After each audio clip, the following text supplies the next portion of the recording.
hari kenaikan Tuhan Yesus ini kita rayakan dengan memperingati, dengan kita berbakti bersama.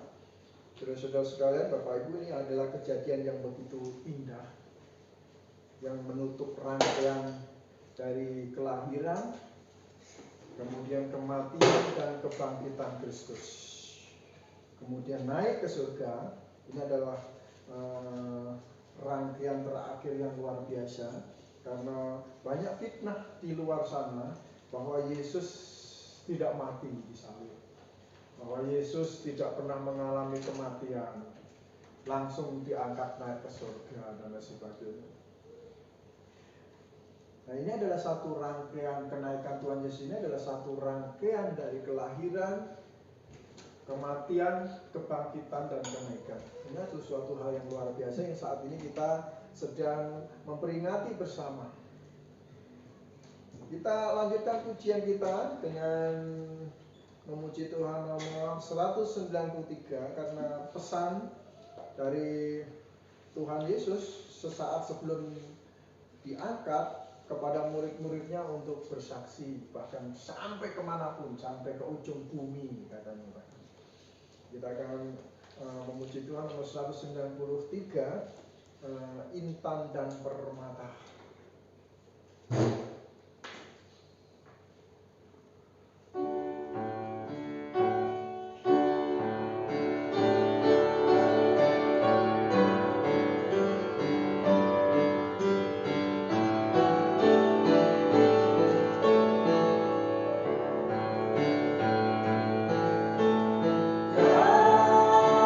Mencari intan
mengingat pesan amanat dari Tuhan Yesus sesaat sebelum diangkat untuk bersaksi. Itu adalah harga mati, itu adalah kewajiban, itu adalah perintah, itu adalah mandat. Kalau perintah saja, tentara menerima perintah dari komandannya, jawabannya siap. Siap Pak, siap.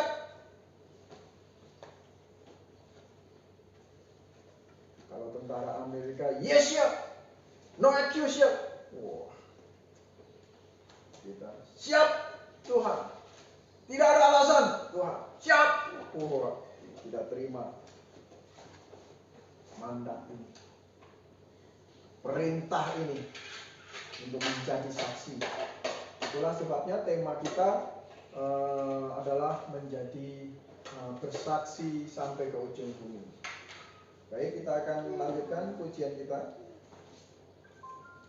nomor 194.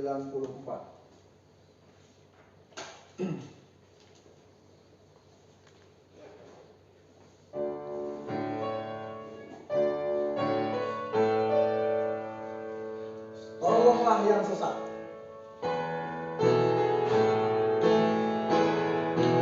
Tolonglah yang sesat yang akan binasa.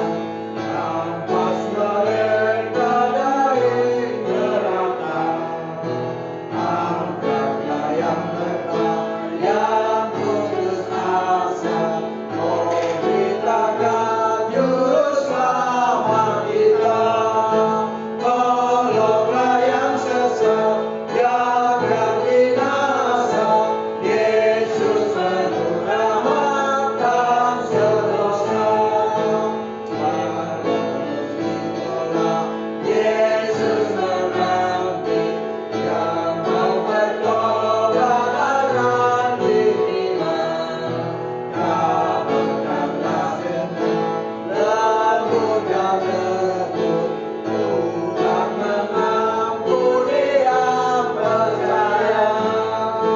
Tolonglah yang sesat yang akan binasa. Yesus penuh rahmat dan sentosa. Hati yang tak hancur karena godaan dapat dibangkitkan oleh kasih. Tunjukkan kasih-Mu dan kebajikan, agar budinya tergugah lagi. Tolonglah yang sesat yang akan binasa. Yesus penuh rahmat dan sentosa.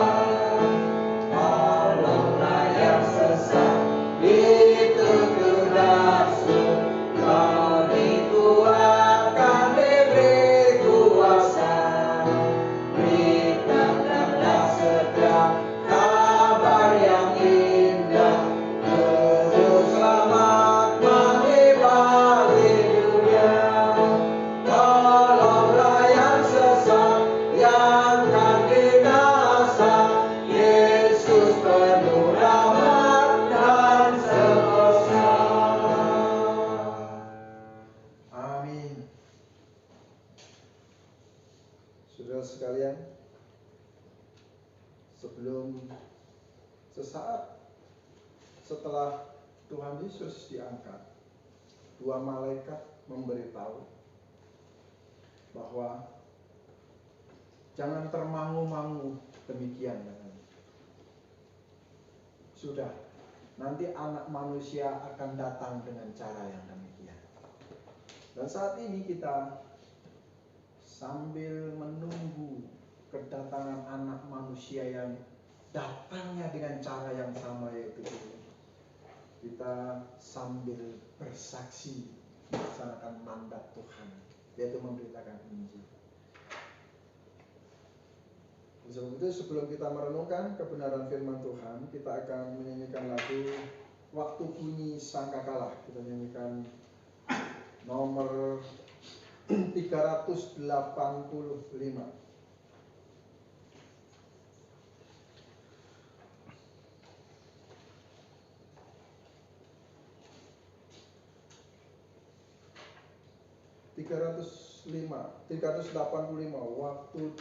Waktu dunia berakhir dan pengangkatan tibalah.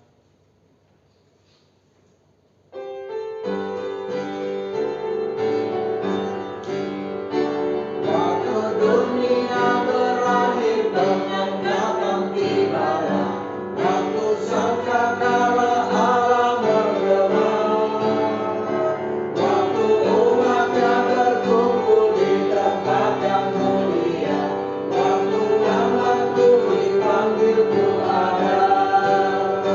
Waktu disangkakala, waktu disangkakala, waktu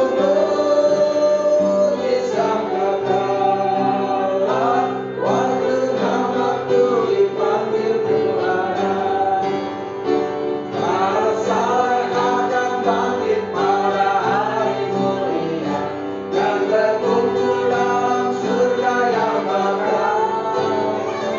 Karena kasih Yesus yang telah dikaruniakan, waktu namaku dipanggil ku ada. Waktu disangkakala, waktu disangkakala, waktu disangkakala, waktu namaku dipanggil ku ada. Mari kita melayani Tuhan hingga malam. Mari terus bersaksi akan kasih-Nya. Bila hidup ini punah dan menjadi mengenang, waktu namaku dipanggil ku ada. Waktu disangkakala, waktu disangkakala, waktu disangkakala, waktu namaku dipanggil ku ada. Amin. Baik. Untuk anak-anak sekolah minggu silakan dipersilakan untuk memasuki ruang kelas.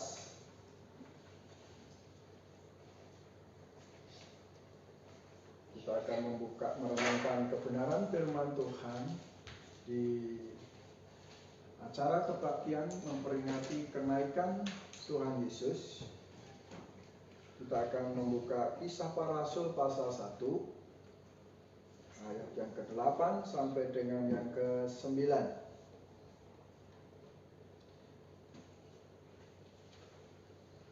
Kisah Para Rasul pasal 1 ayat 8 sampai dengan 9.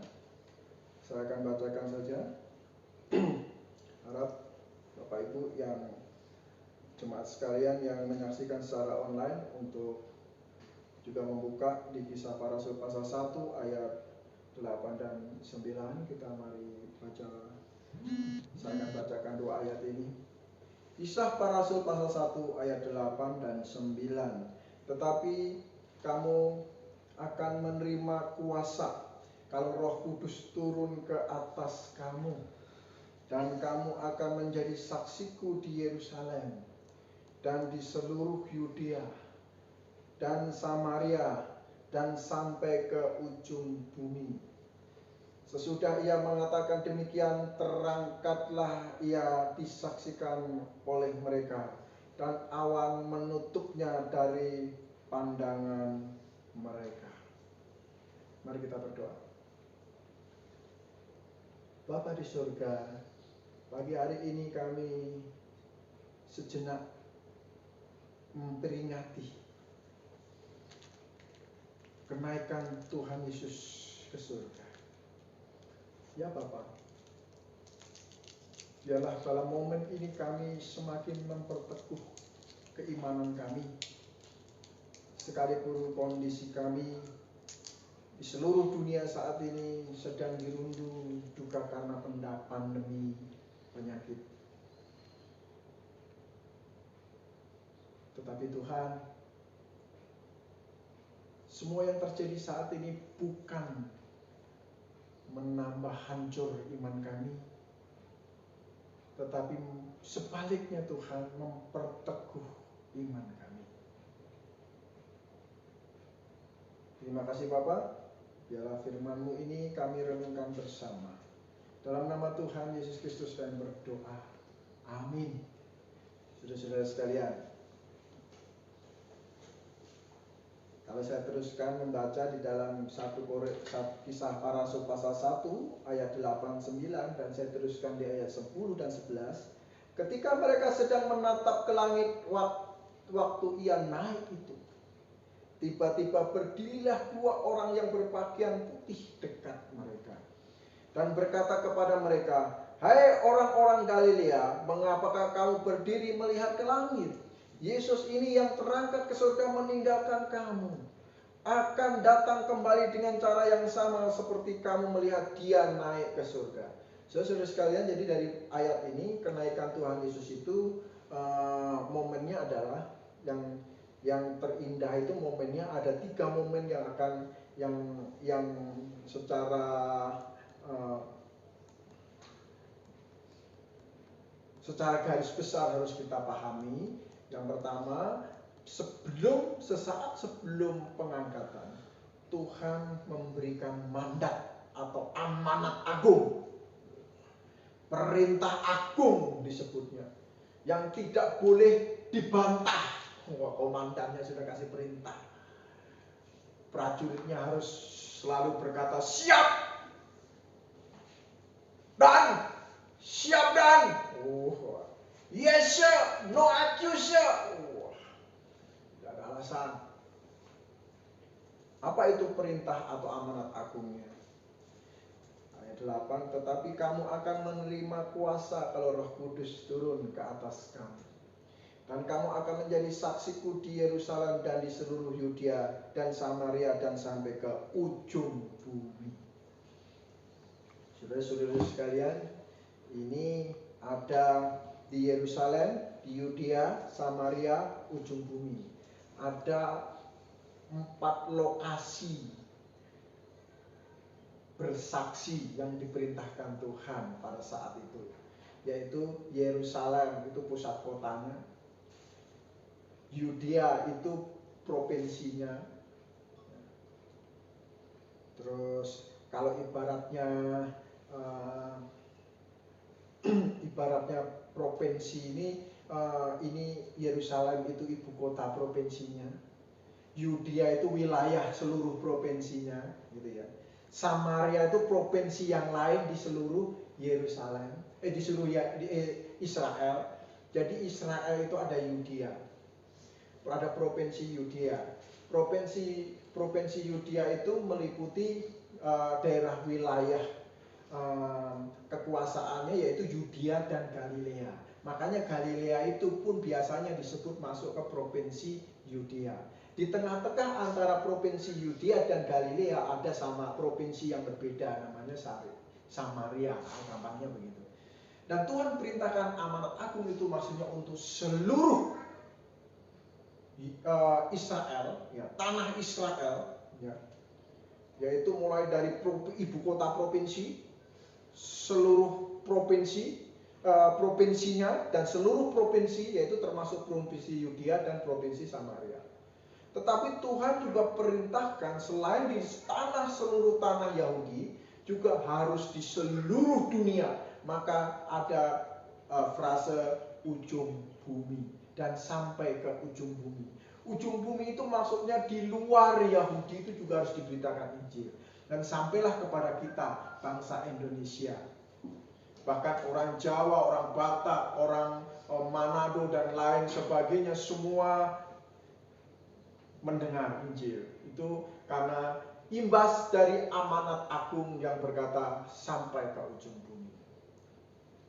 Itulah sebabnya tema kita ini adalah bersaksi sampai ke ujung bumi. Nanti kita akan bahas untuk tema ini saja, yaitu bersaksi sampai ke ujung bumi. Tetapi sebelumnya saya akan memberi pendahuluan dulu, yaitu momen penting penting sesaat sebelum diangkat, yang pertama Tuhan mengeluarkan amanat agung ini tadi. Yang kedua, momen penting itu Tuhan Yesus terangkat ke surga. Wah, luar biasa itu. Pada saat Tuhan Yesus terangkat ke surga ini artinya Tuhan sudah menyelesaikan tugas di dunia. Lahir, mati, bangkit, dan naik ke surga. Ini sudah membantah teori bahwa Tuhan tidak disalib lah, Tuhan tidak mati, Tuhan tidak koma gitu. Tuhan tidak koma, Tuhan tidak mati. Nah, ini dibantah dengan pengangkatan ini, terangkatnya Tuhan ke surga ini. Bisa sekalian, momen terangkatnya ke surga ini, begitu murid-muridnya termangu-mangu, ada satu kalimat yang diucapkan oleh malaikat ketika mereka menegur, yaitu apa? Dan berkata kepada mereka, hai orang-orang Galilea, mengapakah kamu berdiri melihat ke langit? Yesus ini yang terangkat ke surga meninggalkan kamu, akan datang kembali dengan cara yang sama seperti kamu melihat dia naik ke surga. Oh, luar biasa. Jadi ada momen di mana nanti Tuhan akan datang dengan cara yang sama. Oh, luar biasa. Berarti inilah yang sedang kita tunggu-tunggu. Pada saat momen kita diangkat nanti, Tuhan akan turun dari surga dan akan menyongsong kita di angkasa. Wah, begitu. Saudara sekalian, ini ada 3 momen yang penting, yaitu amanat agung, Tuhan Yesus terangkat, dan Tuhan Yesus akan datang dengan cara yang sama pada saat seperti dia terangkat. Jadi, saat ini kita akan merenungkan amanat agung Tuhan Yesus. Kenapa? Karena kalau amanat agung Tuhan Yesus tidak dilaksanakan, betapa kecewanya. Ya. Dalam kitab Injil Tuhan berkata, ketika anak manusia datang, akankah ia menjumpai iman di bumi? Jadi semakin dekat dengan kedatangan Tuhan, semakin dekat dengan Tuhan akan mengangkat orang-orang percaya, itu semakin Tuhan melihat kondisi iman kita, iman orang-orang ini akan menjadi sedikit dan langka ditemui. Ketika anak manusia datang, akankah ia menjumpai iman di bumi? Itu artinya hanya ada 2 kemungkinan. Orang-orang percaya atau orang-orang beriman yang ada di dunia ini, satu, karena pesimisnya Tuhan ketika akhir zaman sedikit sekali orang yang beriman. Orang-orang yang beriman di dunia ini, yang masih hidup di dunia ini, hanya ada 2 kemungkinan. Yang pertama, tidak melaksanakan amanat agung. Kemungkinan kedua, orang-orang beriman melaksanakan amanat agung, tetapi orang-orang yang mendengar malah ngeyel. Malah ada yang membunuh, memenjarakan, bahkan ada yang menyiksa, malah ada yang membuli, dan lain sebagainya. Malah mereka melawan, menolak. Hanya ada 2 kemungkinan itu saja. Saudara sekalian, bersaksi sampai ke ujung bumi, itu adalah perintah sang komandan, amanat agung.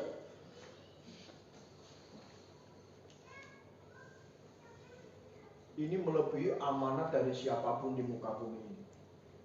Jadi kalau mendengar amanat ini, membaca amanat ini, seharusnya kita berkata, siap dan laksanakan. Sekalipun kita sedang dalam kondisi tidak baik waktunya.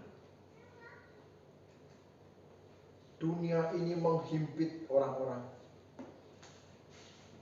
sehingga waktunya menjadi tidak baik. Siap dan dalam hati, duitnya lagi gak ada padahal. Tapi ini perintah komandan, siap. Sedang sakit. Siap dan perintah untuk memberitakan Injil. Padahal kondisinya lagi sakit.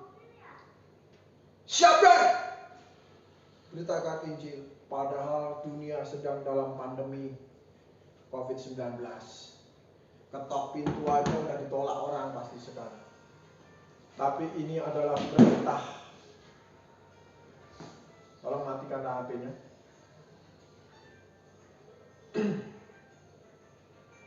Ya. Ini adalah perintah Tuhan.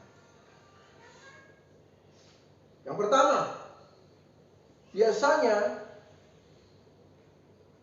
pertanyaan muncul ketika kita sedang bergelut dengan satu kata bersaksi.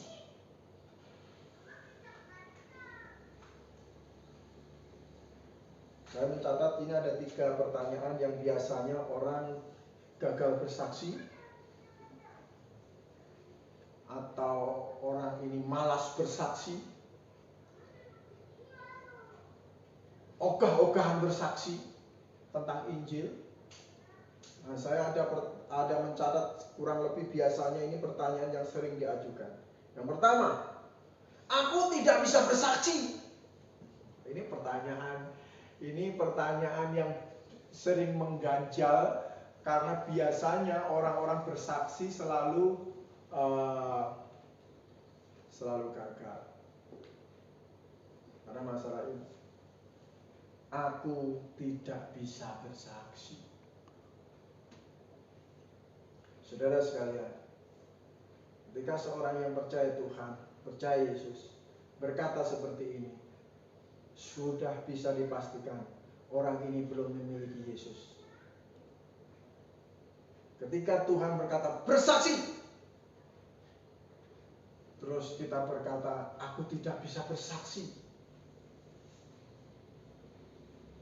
ini biasanya orang ini bisa dipastikan tidak memiliki Yesus, atau belum percaya Yesus, atau belum lahir baru. Ayatnya di mana? 1 Yohanes 5 ayat 10 kita baca. Incoming call from your best friend.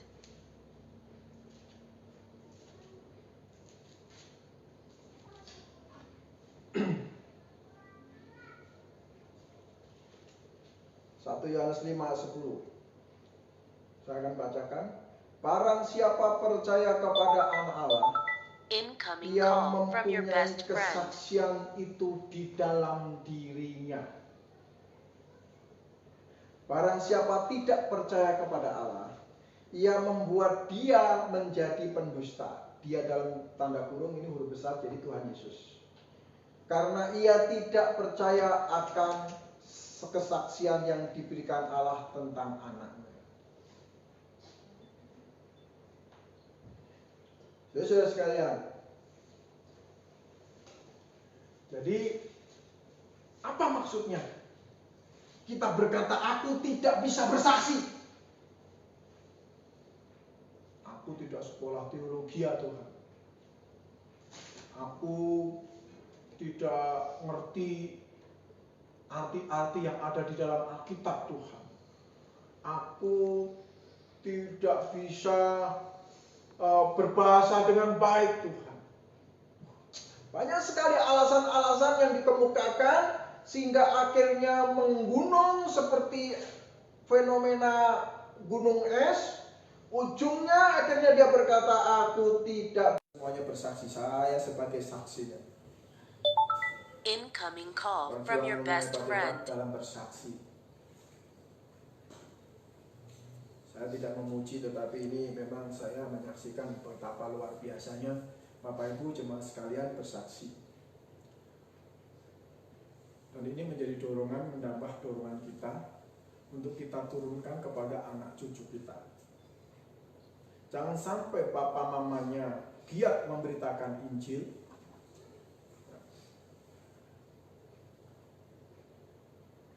anak-anaknya berkata, aku tidak bisa bersaksi. Seperti kena petir di siang bolong kita. aku tidak bisa bersaksi. Pertanyaan aku tidak bisa bersaksi ini adalah pertanyaan dari orang-orang yang belum lahir baru, belum percaya Yesus. Dalam 1 Yohanes pasal 5 ayat 10. Barang siapa percaya kepada Anak Allah, ia mempunyai kesaksian itu di dalam dirinya. Apa artinya? Artinya ayat ini mau berkata, kalau saya bertobat dan percaya Yesus, maka kesaksian itu akan muncul dan mendorong.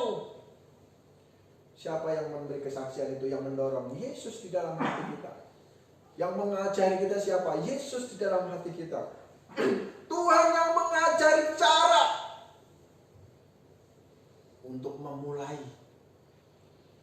Dengan apa aku memulai kesaksianku Tuhan?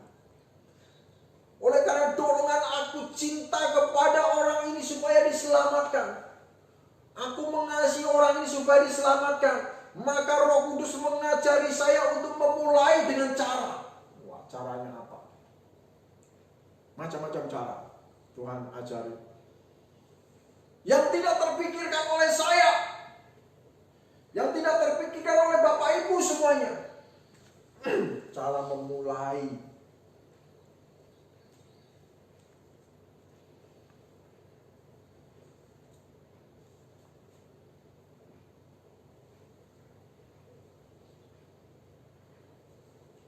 Aku tidak berani. Gimana aku berani? Orang minderan begini. Orang yang sudah percaya kepada Yesus sebagai Tuhan dan Juru Selamat punya kelebihan supranatural.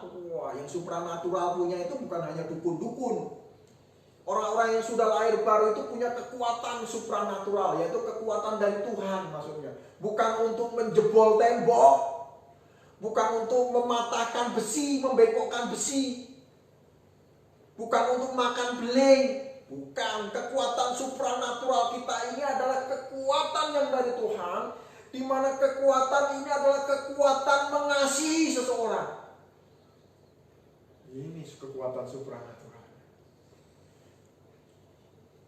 Sehingga kita bisa memberikan kesaksian tentang Injil kepada seseorang. Caranya bagaimana?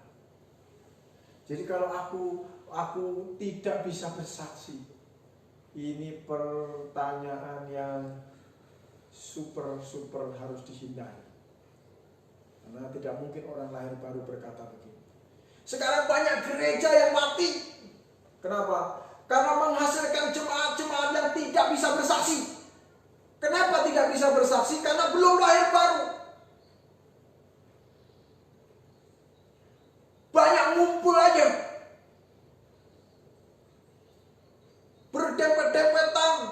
Parkir mobilnya sampai berderet-deret. Tetapi mayoritas berkata aku tidak bisa bersaksi. Itu sama dengan aku belum lahir baru. Maksudnya mau bicara begitu. 1 Yohanes pasal 5 ayat 10. Tuhan memberi jaminan. Barang siapa percaya kepada Anak Allah, ia mempunyai kesaksian itu di dalam dirinya. Bagaimana sudah punya kesaksian kok dia nggak bisa bersaksi? Aku tidak bisa bersaksi. Kenapa? Karena aku tidak mempunyai kesaksian. Artinya aku tidak punya Yesus. Lucu sekali jadinya. Saudara-saudara sekalian, di luar sana banyak orang berkata seperti ini, aku tidak bisa bersaksi. Di kalangan hamba Tuhan, sekarang diuji dengan COVID-19. Kita nggak mau ambil negatifnya, kita mau ambil positifnya. Kalau negatifnya semuanya banyak, kita mau ambil positifnya dengan adanya pandemi COVID-19. Ini bisa menyaring siapakah hamba Tuhan yang sungguh-sungguh percaya, yang sungguh-sungguh menjadi hamba Tuhan, yang sungguh-sungguh melayani. Tadi kita bicara tentang jemaat yang tidak bisa bersaksi. Sekarang kita mau bicara tentang hamba Tuhan yang tidak bisa bersaksi. Saat ini terbukti banyak hamba Tuhan yang dulunya gagah sekarang tidak bisa bersaksi. Banyak sekali alasan. Aduh Tuhan, karena tidak punya uang, karena tidak punya dana, saat ini pemasukan tidak ada, jemaat tidak hadir, semua tidak ada, pemasukan kosong. Wah, sekarang banyak sekali yang berkata begitu. Sekarang teruji.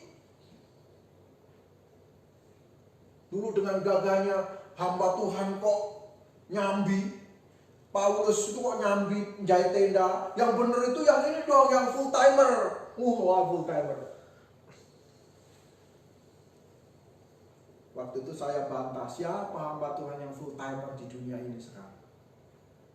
Pagi, siang, malam menginjil itu siapa? Yang berdalih banyak. Full timer aku ini, full timer. Ternyata banyak dalihnya.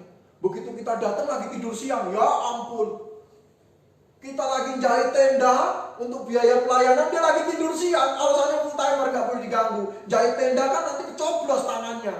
Gak boleh hamba Tuhan begitu. Kita harus fokus baca Alkitab. Begitu sampai ke rumahnya lagi tidur siang. Buset.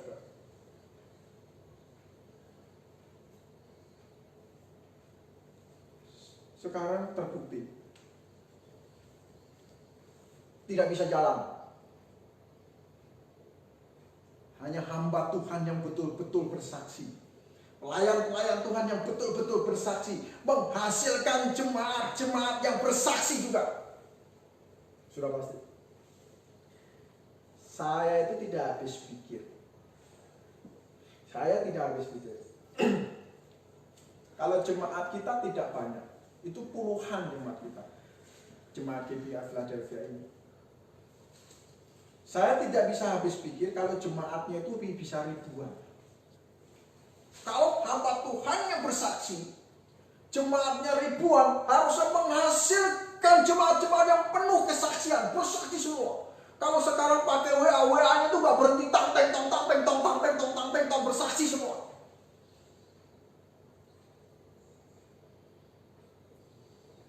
Harusnya begini. Mana?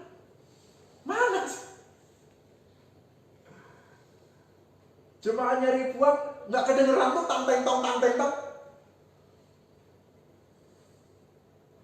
Yang kedengeran cuma masa nangkap ikan lele pakai odol, nangkap ikan lele pakai minuman ringan. Masa ini, masa itu caranya begini. Acara tarung bebas, tinju dan lain sebagainya. Mana tang. Dari jemaat ribuan itu. Kenapa bisa begitu? Karena hamba Tuhannya pun tidak bersaksi. Di mimbar hanya melaksanakan rutinitas. Sekarang teruji dan mati semuanya. Saudara-saudara jemaat GBI Philadelphia tidak demikian. Bangkit terus bersaksi, beritakan Injil.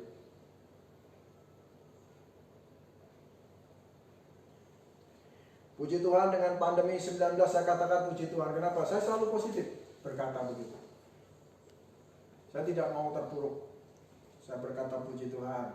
Dengan adanya pandemi COVID-19 ini, penginjilan malah kita bikin gencar. Pendalaman Alkitab kita adakan terus malah secara rutin. Dan disaksikan oleh banyak orang. Tadinya hanya lokalan Bandar Lampung, Yerusalem ibaratnya. Sekarang sudah sampai ke ujung bumi, siapapun bisa lihat kita. Wah, luar biasa. Saudara sekalian. Dan hasilnya puji Tuhan, mulai beranjak naik, banyak yang menyaksikan pemberitaan Injil kita. Jadi pertanyaan pertama harus kita coret, seleset. Aku tidak bisa bersaksi, coret, seleset. Sekali lagi kalau ada yang bertanya, aku tidak bisa bersaksi Pak Firman, itu pertanyaan itu dicoret, seleset. Tidak mungkin. Karena orang yang sudah lahir baru pasti bisa bersaksi karena ada dorongan dari Roh Kudus. Kedua, pertanyaan kedua yang biasanya menghalangi seseorang bersaksi sampai ke ujung bumi, yaitu apa? Aku tidak punya modal. Saya ulangi lagi. Penghalang kesaksian kita. Biasanya seseorang berkata, aku tidak punya modal. Nanti kalau aku sudah punya modal, aku akan penginjilan keliling dunia.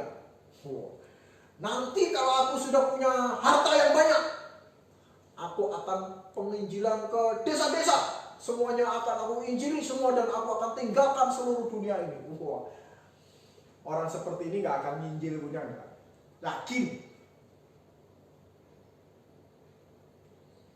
Karena iblis lebih jago. Itulah sebabnya ayat Alkitab. Beritakanlah firman, baik atau tidak baik waktunya. Maksudnya apa? Laksanakan pemberitaan Injil sekarang juga. Yes, sir. Siapkan. Beritakan Injil sekarang. Tidak baik waktunya kita beritakan Injil. Aku tidak punya modal. Saudara-saudara sekalian, kenapa orang seperti ini tidak akan pernah bisa menginjil, tidak akan bisa bersaksi? Karena bahkan harta itu bisa dibuat berbalik menyerang. Saya bacakan Yakobus pasal 5 ayat 3.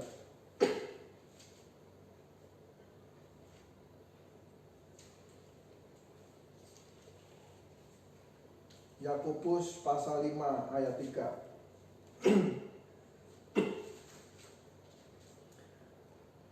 Emas dan perakmu sudah berkarat, dan karatnya akan menjadi kesaksian terhadap kamu, dan akan memakan dagingmu seperti api. Emas dan perakmu sudah berkarat.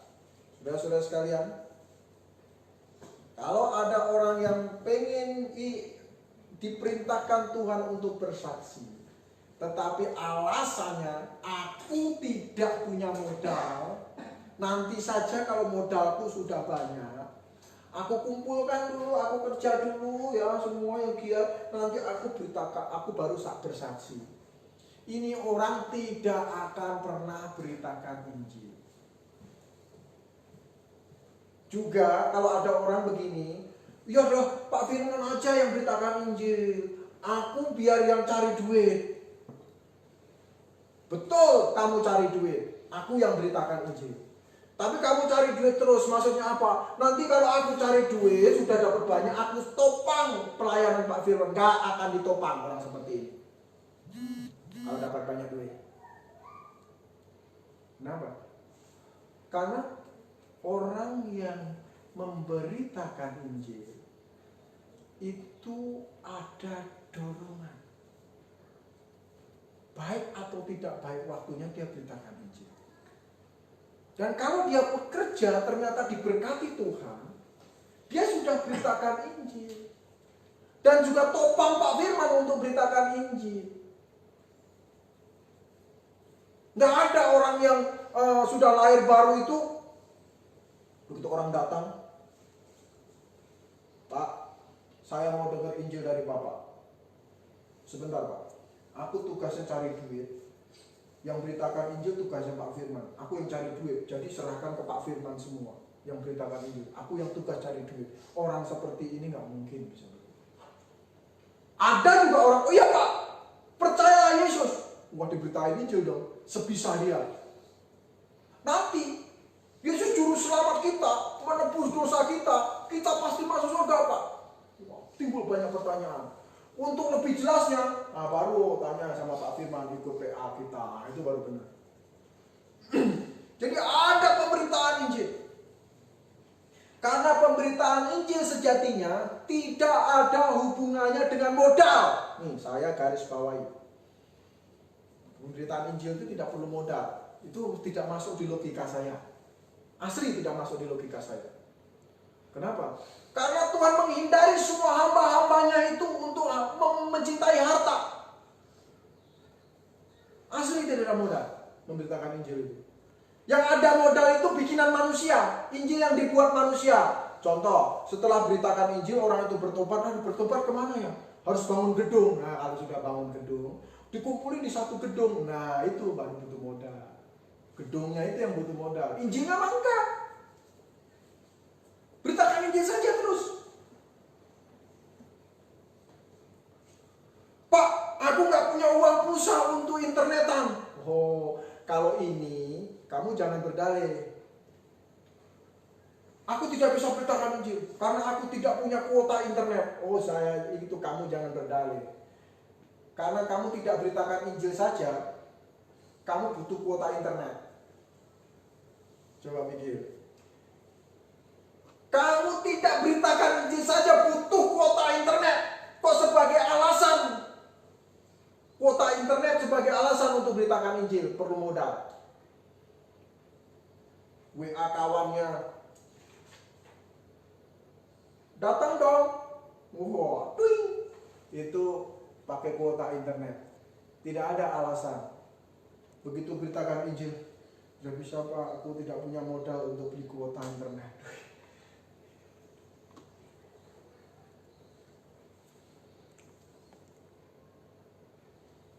Kecuali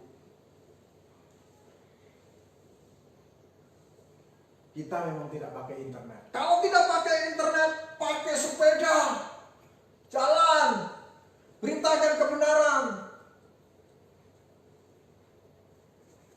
Tak ada sepeda jalan kaki, beritakan kebenaran.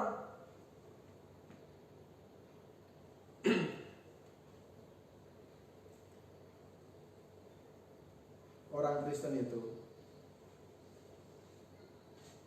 ini bicara lahir batin. Orang Kristen itu, apalagi hamba Tuhan, itu tidak boleh omong kosong.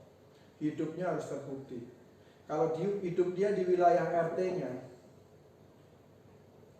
di wilayah RT-nya, di wilayah RW-nya, dikenal sebagai orang yang tidak dikenal. Ini mah bukan orang Kristen punya, bukan hamba Tuhan punya. Datang ke depan, tanya, Pak Firman rumahnya di mana? Gak ada yang tahu. Artinya hamba Tuhan itu dikenal sebagai orang yang tidak dikenal di wilayahnya. Terus mau bersaksi sama siapa?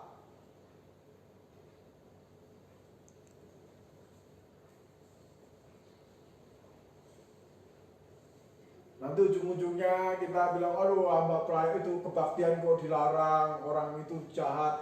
Bukan jahat, kitanya sendiri dikenal sebagai yang tidak dikenal. Bagaimana?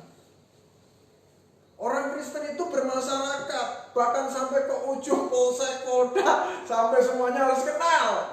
Siapa Pak Firman? Ibaratnya harusnya begitu. Oh itu ya si tukang merangkap jadi pendakwah itu ya, seorang tukang servis komputer sama laptop yang juga jadi pendakwah Kristen. Wah, itu baru Pak, Bu, saudara sekalian. Jemaat, sebagai jemaat, dikenal sebagai orang yang memberitakan Injil.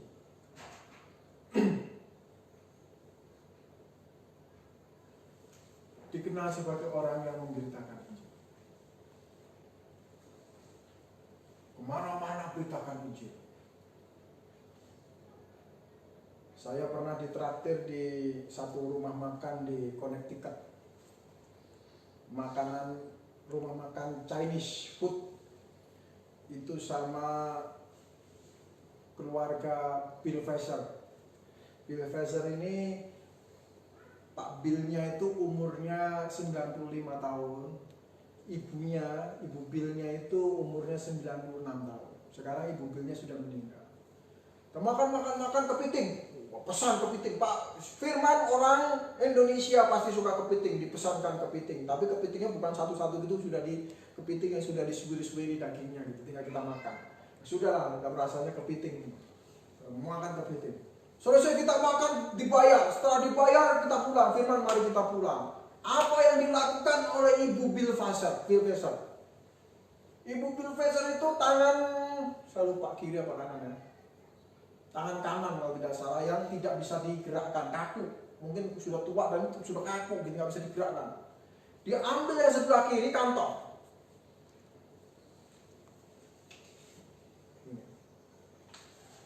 Dia taruh, saya kira ambil duit. Dia taruh traktat, ditaruh di atas meja, dan dia berkata apa? Firman, itu nanti karyawannya atau siapa akan melihat tip, ada dikasih tip di situ, uang tip dan traktat ini. Dia akan baca-baca firman. Diceritakan sama saya. Dia akan baca-baca traktat ini. 5 langkah ke surga. Ditulis oleh Dr. Suwentalia. Baca-baca semuanya apa ini. Duitnya dimasukin kantong. Terus dia baca semuanya dan dia percaya Yesus firman. Puji Tuhan. Dia tahu di situ. Kita doakan ini firman. Terus dia pulang. Saudara, jadi pemberitaan Injil itu simple. Jika dilaksanakan dengan senang hati, sukacita.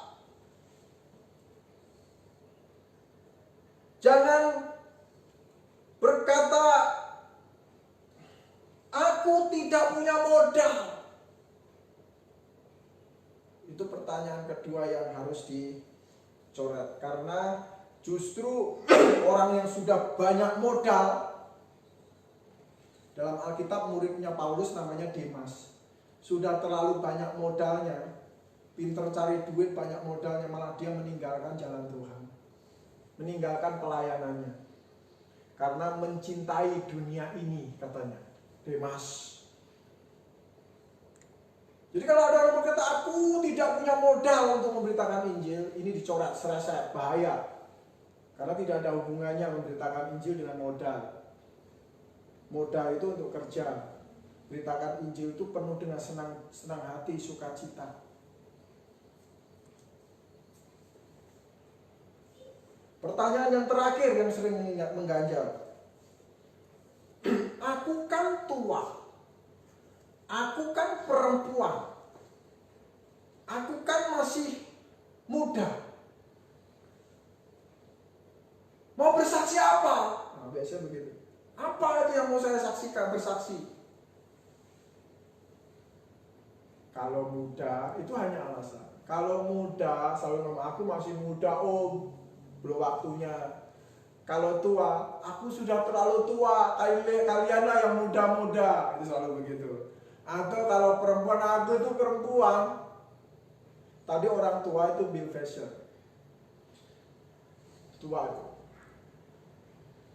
Kalau anak muda jangan dibahas lagi. Anak muda itu tenaganya super lebih.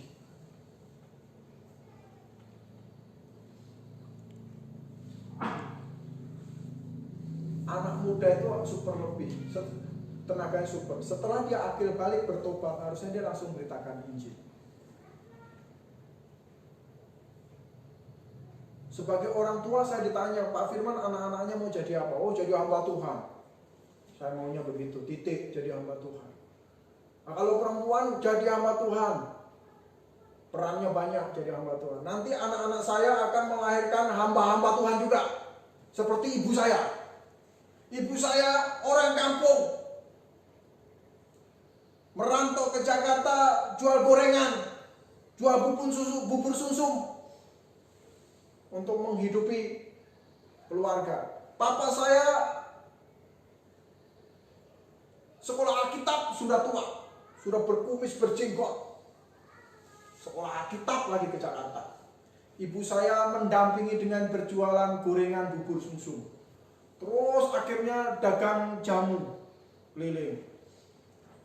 Sampai sekarang ibu saya masih bekerja jualan nasi uduk. Dan yang paling hebat saat ini, yang harus ditiru oleh istri saya, yaitu apa? Ibu saya melahirkan anak-anak sebagai hamba Tuhan. Saya menyerahkan diri sebagai hamba Tuhan. Adik saya menyerahkan diri sebagai hamba Tuhan. Kakak saya sekolah Alkitab.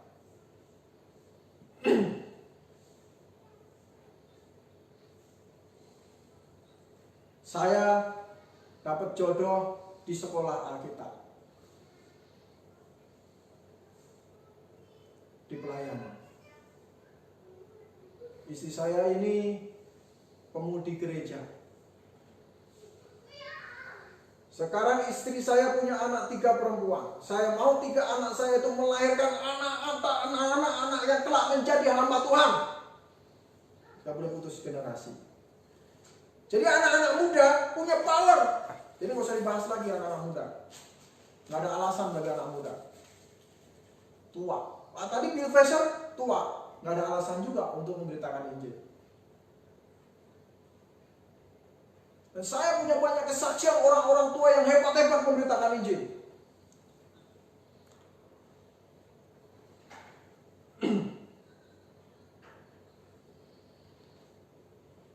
Bapak saya itu pernah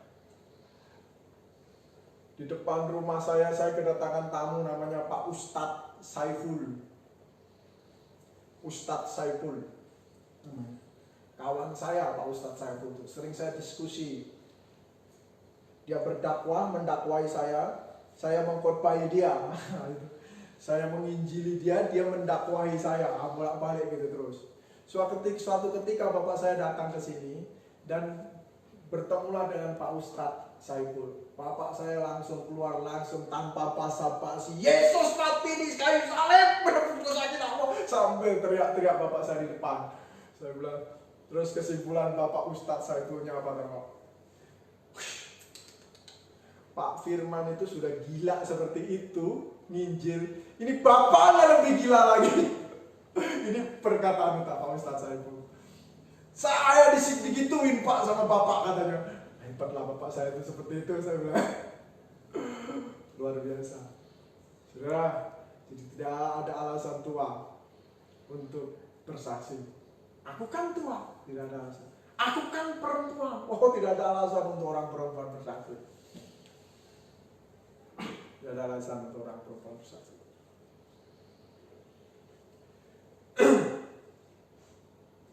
Perempuan Samaria bertemu Tuhan Yesus di sumur Yakub. Begitu melihat Yesus dan bersaksi, perempuan ini langsung pulang dan bersaksi. Yohanes pasal 4 ayat 39. Perempuan ini langsung bersaksi ke seluruh kampung. Perempuan. Jadi tidak ada lagi alasan aku kan muda, masih muda, aku kan tua, aku kan perempuan. Gak ada alasan seperti itu lagi. Jadi tidak ada alasan untuk bersaksi, untuk tidak bersaksi itu tidak ada alasan lagi. Harus bersaksi. Yes sir, no accuser. Siap, komandan. Bersaksi saya. Walaupun tua, walaupun perempuan, walaupun masih muda, bersaksi. Di dalam kesaksian ini, kita akhirnya Tuhan bisa ajari saya, apa Tuhan yang saya harus katakan. Perempuan Samaria itu mengatakan kasih Tuhan. Luar biasa sama dia. Bahkan hidupnya yang brengsek, hidupnya yang jelek, di mata masyarakat perempuan Samaria ini, Tuhan ajari dia dengan penuh kasih. Sekalipun kamu hidup seperti ini, begini-begini, akulah air hidup. Tuhan berkata begitu. Perempuan ini terpanah. Aduh, aku yang penuh dosa, dihindari oleh masyarakat. Tuhan begitu mengasihi aku dengan berkata, akulah air hidup. Barang siapa minum tidak harus haus lagi. Wah, begitu indah kesaksian. Dia bersaksi ke seluruh kampung. Banyak kesaksian. Kesaksian tentang kebangkitannya. Murid-murid Tuhan pada saat itu di Saparasa pasal 1 ayat 22 bersaksi tentang kebangkitannya.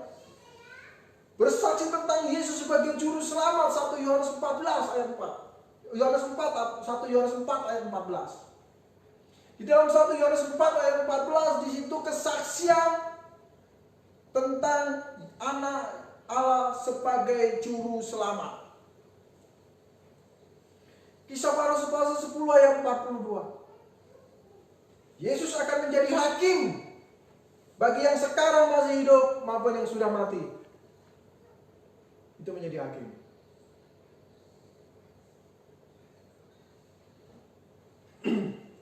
Coba kita buka Kisah para Rasul 10 ayat 42.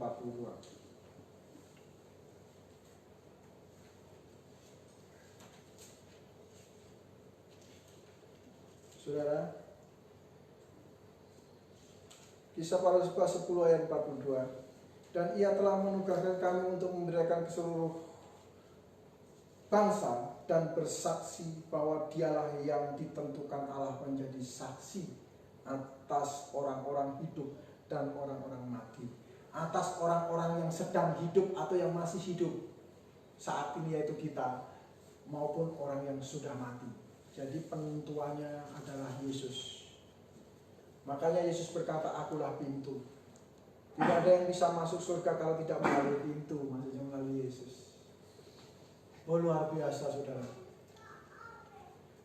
Jadi tidak ada alasan bagi kita untuk tidak bersaksi.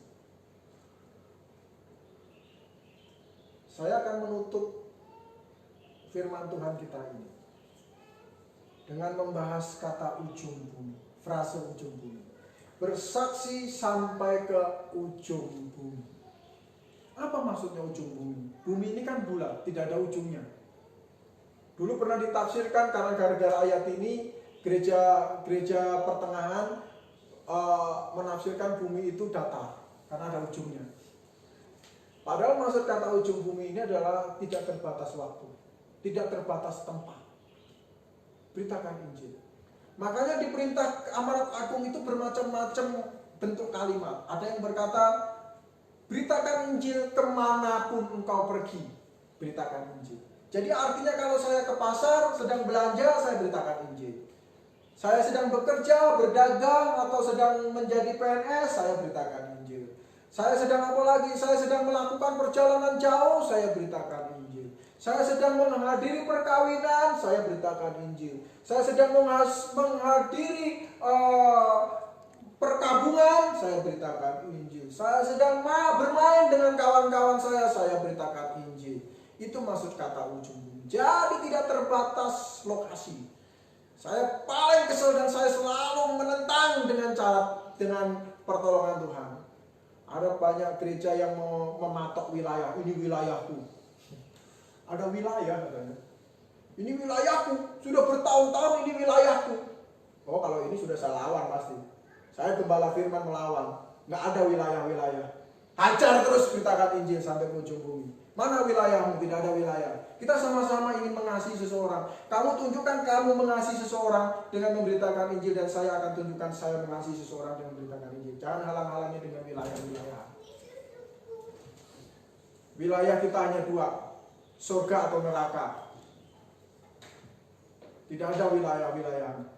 Saudara-saudara sekalian, ujung bumi yang dimaksud di sini adalah tidak terbatas tempat. Beritakan Injil. Kapanpun, dimanapun, beritakan Injil.